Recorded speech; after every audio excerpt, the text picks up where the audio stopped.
Os tremores, eles são movimentos involuntários que acontecem na maior parte das pessoas de forma imperceptível. Em algumas doenças, esse movimento involuntário ele se torna exacerbado e pode se tornar um sinal clínico importante dessas doenças. A doença mais conhecida por apresentar tremores é a doença de Parkinson. Ela acomete milhares de pessoas no mundo inteiro e é de bastante interesse que a gente desenvolva ferramentas que possam ajudar no diagnóstico e acompanhamento desses pacientes. Eu sou o professor Givago da Silva Souza. Sejam bem-vindos ao canal Saúde Digital. Eu venho conversar com vocês nesse vídeo para falar sobre as ferramentas digitais que podem ser usadas aí na sua casa para avaliação dos tremores. Vem comigo depois da vinheta.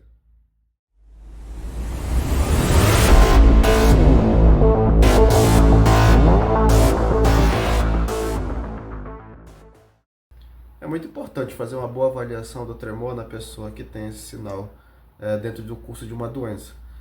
Isso porque o tremor, apesar dele ser um sinal da doença, ele também é um indicador da progressão daquela doença. Então, qualquer terapia que seja aplicada àquela pessoa, talvez vá ter no tremor o sinal que vai saber se a terapia está sendo bem adequada ou não. Então, uma boa caracterização do tremor é importante que seja feita. Classicamente, clinicamente, o que se tem é os profissionais de saúde usam escalas clínicas para poder fazer a avaliação do tremor. Mas o que é essa escala clínica? A escala clínica é uma espécie de quantificação em que a pessoa olha para a região em que está tremendo e vai fazer uma indicação se aquilo ali é 5, é 4, é 3, é 2, é 1, é 0. Mas o que significa esses números? Significa que, por exemplo, 5 é que está tremendo demais. 4 está tremendo um pouquinho menos, 3 está tremendo menos, 0 está tremendo nada. Mas qual é o problema desse tipo de quantificação? Isso depende muito da experiência de quem está sendo o avaliador daquele tremor.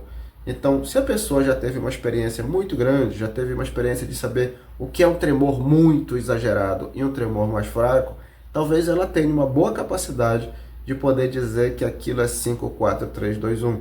No entanto, pessoas mais inexperientes talvez não tenham essa habilidade total. Os estudos têm mostrado que existe muito de subjetividade nesse tipo de escala e que varia muito entre pessoas justamente devido à qualidade do examinador. A ideia é que não se faça esse tipo de avaliação porque isso daí vai dificultar muito, especialmente quando o paciente precisa passar, às vezes, de um profissional para o outro. O ideal é que houvesse ferramentas objetivas que pudessem quantificar o tremor e assim não depender do experimentador aquela medida. Muitos pesquisadores já têm tentado lançar propostas que possam suprir essa necessidade do clínico de criar uma ferramenta que seja mais objetiva para a avaliação do tremor. Então a ideia é usar o smartphone, o smartwatch, os wearables da vida para poder fazer a leitura da movimentação daquela estrutura que está com tremor. Normalmente é a mão, tá? Então a ideia é que esses aparelhos eles apresentam sensores que são capazes de fazer a leitura da movimentação da mão e a partir da leitura desses sensores a gente tem uma representação gráfica da movimentação da mão.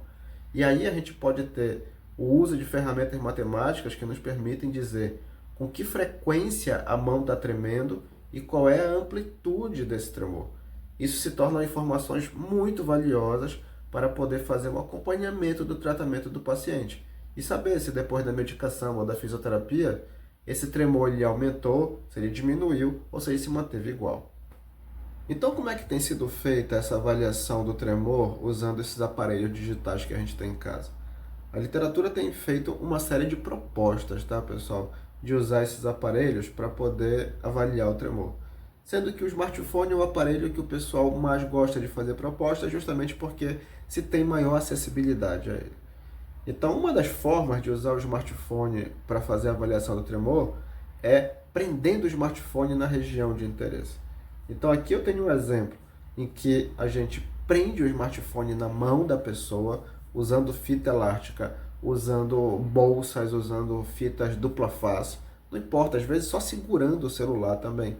Então, quando se faz isso, quando a gente tem contato do smartphone com a região de interesse, no caso aí a mão, é porque a gente quer usar os sensores chamados sensores inerciais. Depois eu vou fazer um vídeo só para explicar o que são os sensores inerciais, mas basicamente o que acontece é que os sensores iniciais eles são capazes de registrar o deslocamento do celular no espaço, seja deslocamentos em linha reta ou em rotação. Então tem dois sensores chamados acelerômetro e giroscópio, que quando você tem o celular se movimentando, eles registram a movimentação do celular. Então se você prende o celular na mão aqui da pessoa, qualquer movimentação da mão, esses sensores vão poder registrar. E no final a gente tem um gráfico do tremor da mão. A outra forma de fazer a avaliação do tremor é usando a câmera do celular. É possível se filmar a mão da pessoa tremendo e depois jogar essa imagem para que algoritmos de computador possam extrair a informação daquela imagem e também fazer um gráfico do tremor da mão. E a terceira maneira que tem sido proposto, que é a menos comum, é a mais rara de se encontrar na literatura, é usando a emissão de sons do celular. Então se cria um comando em que se emite um som pela caixa de som do celular. Normalmente esse som é um som inaudível. Esse som sai do celular, bate na mão da pessoa, a mão que está tremendo devolve esse som, né? Reflete esse som de volta ao celular, como é um eco, na verdade, não é como se fosse, mas é um eco, e esse som volta e é capturado pelo microfone do celular. Então a captura do microfone naquela frequência que foi emitida depois, a gente tem um registro, né? O registro da oscilação do tremor de mão. Então essas são as três maneiras mais comuns que a literatura tem trazido para a avaliação do tremor, sendo que em todas elas o próximo procedimento é igual, que é pegar essa leitura do tremor de mão e aplicar ferramentas matemáticas para poder extrair algumas informações importantes. As ferramentas matemáticas mais conhecidas ou mais usadas para a avaliação do tremor são chamadas de transformadas de Fourier. Esse procedimento matemático permite que a gente crie este gráfico aqui, que é o gráfico de distribuição espectral daquelas oscilações relacionadas ao tremor. Apesar do nome difícil, ele é bem simples.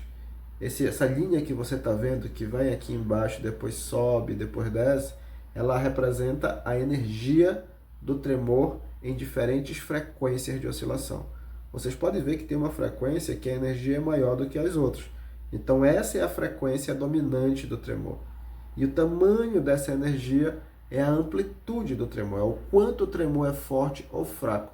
Então vejam que através de um gráfico desse, a gente consegue ter uma caracterização muito boa do tremor e sai daquela subjetividade das escalas clínicas que eu falei anteriormente para vocês. Para vocês verem o quanto bons são esses sensores, eu vou trazer aqui alguns gráficos de alguns estudos mostrando o registro desses sensores. Então esse primeiro gráfico que eu estou mostrando para vocês é uma comparação na mesma pessoa de um registro do tremor feito com o acelerômetro e com o giroscópio. Então vejam só que praticamente é o mesmo gráfico. A gente tem a frequência de pico ali, de maior energia, exatamente igual nos dois gráficos, mostrando que estão registrando a mesma coisa. Aqui eu estou trazendo para vocês um resultado de um estudo que fez a comparação da avaliação do tremor usando a câmera do celular e o acelerômetro do celular. Então em cima é o acelerômetro e embaixo é a câmera. O que vocês estão vendo aqui do lado direito é a variação da movimentação da mão em função do tempo. Então aparece essa onda aí, né? E do lado está o tal do espectro de energia. Então se vocês forem ver, o espectro de energia do acelerômetro e da câmera é exatamente o mesmo, mostrando o quanto esses sensores são confiáveis para registrar o mesmo evento, no caso aqui do tremor de mão. Então a pergunta que vem agora é, professor, então tá ótimo, vamos usar esses aparelhos aí e vamos caracterizar o tremor das pessoas que precisam ter essa avaliação. Aí eu diria para vocês, calma, vamos devagar. Por quê? Porque, é claro, né, se tem toda uma descrição como essas que eu fiz aí para vocês, mostrando a importância desses sensores, da gente usar os aparelhos portáteis na avaliação do tremor das pessoas, mas existe uma questão que é preciso ser levada em consideração antes de sair aplicando clinicamente esse tipo de avaliação nos pacientes, que é o seguinte: há algum tempo atrás, na década de 70, já se sabia que quando a gente adiciona massa na mão da pessoa ou na estrutura que está fazendo a avaliação do tremor, as características do tremor, elas mudam, tá? Esse é um estudo clássico nessa área, em que eles mostram que quando a gente adiciona massa, a gente coloca peso na mão das pessoas, a tendência é que a frequência do tremor ela saia de uma frequência alta em direção a frequências baixas. Então, em 2022, eu fiz essa pergunta em um artigo científico junto com os meus alunos, e aí a gente escreveu um artigo mostrando a comparação do tremor de mão avaliado pelo celular, que pesa umas 150 gramas, e usando um sensor wearable extremamente leve, com mais ou menos 4 gramas. E o que a gente mostrou foi que quando a gente usa o celular e usa o wearable, a distribuição espectral do tremor, ela realmente não é parecida. Quando a gente usa o celular, a tendência é que a frequência do tremor ela seja levemente menor do que a frequência de quando a gente usa o wearable, tá? O wearable leve, na verdade. Então, o que isso quer dizer? Isso quer dizer, pessoal, que as medidas elas não são comparáveis quando eu uso, por exemplo, o celular, que é um aparelho pesado, quando eu uso um aparelho leve como o wearable ou o próprio smartwatch, ou quando eu uso a câmera e o som do celular, que nem há toque do aparelho no celular. Então, os nossos resultados eles não inviabilizam o uso de nenhum desses aparelhos. Eles só chamam a atenção de que não se pode comparar as medidas feitas com o celular com as medidas feitas com aparelhos leves ou mais ainda com aparelhos que nem se toca na região da pessoa. Cada um desses aparelhos fazem medidas e pode dar pequenas modificações devido a essa característica de adicionar massa à região de registro de interesse. Então, pessoal, o que a literatura tem mostrado é que esses aparelhos digitais portáteis que a gente tem em casa, eles são muito bons para fazer a avaliação quantitativa do tremor, abrindo a possibilidade de ser usado esse tipo de coisa em locais que não têm tanto acesso a tecnologias mais caras, mas que permita fazer a caracterização do tremor e acompanhamento do paciente de forma segura. Me digam aí se vocês gostaram desse vídeo, façam comentários aqui no canal e a gente se vê no próximo vídeo. Tchau, tchau, pessoal!